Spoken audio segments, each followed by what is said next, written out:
आज की हिंदी कक्षा में आपका स्वागत है। बेटा आज हम सूरदास का काव्य भाग हम कर चुके हैं, पहला भाग। अब ये दूसरा लेसन है जिसमें तुलसीदास जी, उसमें सूरदास जी का था, आज तुलसीदास जी का हम करेंगे। तुलसीदास जी से आप सभी परिचित हैं, हिंदी भक्तिकालीन काव्यधारा के सबसे प्रसिद्ध कवि हैं, राम भगत कवि हैं। इनको राम बोला भी कहा जाता है क्योंकि इन्होंने राम की जो भक्ति है तन मन से की है। तुलसीदास जी का सबसे महान और प्रसिद्ध ग्रंथ रामचरितमानस, जो कि अवधी भाषा में लिखा हुआ है, ये उसी का अंश है। उसमें से जो बाल कांड में राम लक्ष्मण परशुराम संवाद है, आज हम उसकी व्याख्या करने जा रहे हैं। इसमें क्या होता है, जब राजा जनक ने सीता स्वयंवर के रखा हुआ था कि अगर कोई शिव जी का धनुष तोड़कर उस पर प्रत्यंचा चढ़ा देगा तो सीता, राजा जनक की पुत्री सीता, उसी को वरमाला डालेगी। तो सभी गणमान्य राजा वहाँ उपस्थित थे, लेकिन परशुराम जी बाद में पहुँचते हैं। उनसे पहले श्री राम जी धनुष उठाकर उसको तोड़ चुके होते हैं। तो उसी का वर्णन है। परशुराम जी आकर बहुत क्रोधित हो जाते हैं। राम तो उनको खुश करने का प्रयास करते हैं, लेकिन लक्ष्मण जी बड़े क्रोधित होते हैं। ये उन्हीं का वर्णन है, उन्हीं राम लक्ष्मण और परशुराम जी का संवाद है।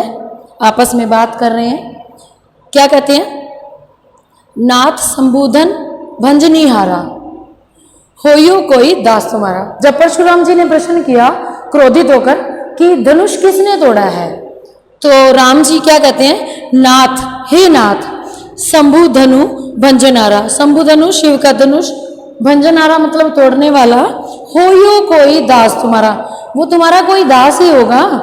श्री राम जी उनके क्रोध को शांत करने के लिए ऐसे वचन कहते हैं नाथ संबोधन भंजनहारा, होयो कोई दास तुम्हारा।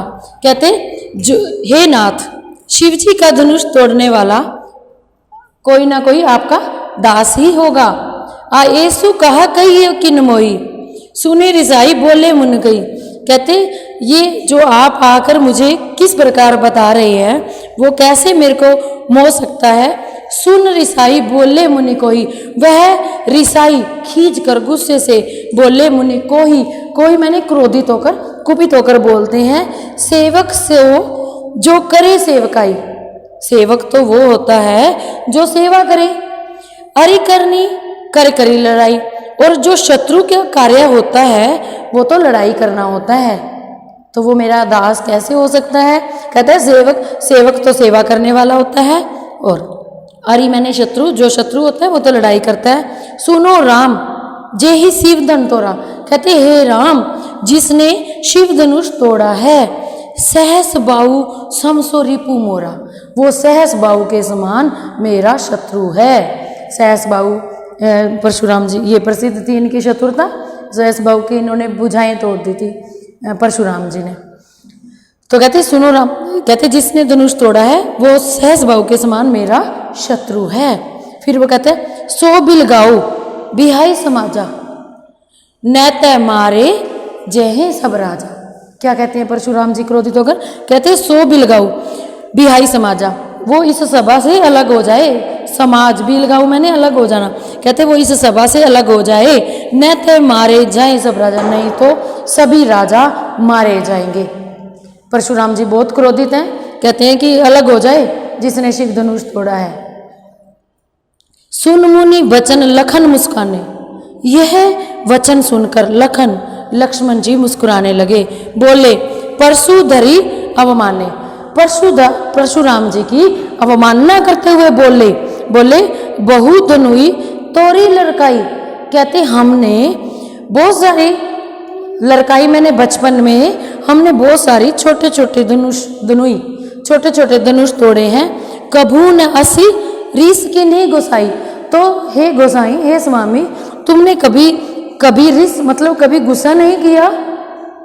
ये धनु पर ममता के ही हेतु, इस धनुष पर आपको इतना प्यार क्यों आ रहा है, ममता, इतना मोह क्यों आ रहा है, इतना प्यार क्यों आ रहा है। सुन रिसाई कहे भृग कुल केतु, भृग कुल केतु का मतलब है, भृग मैंने पंडित, कुल मैंने वंश, पंडितों के वंश का, केतु मैंने पताका, जो पंडितों के वंश का सबसे बड़ा माना जाता है।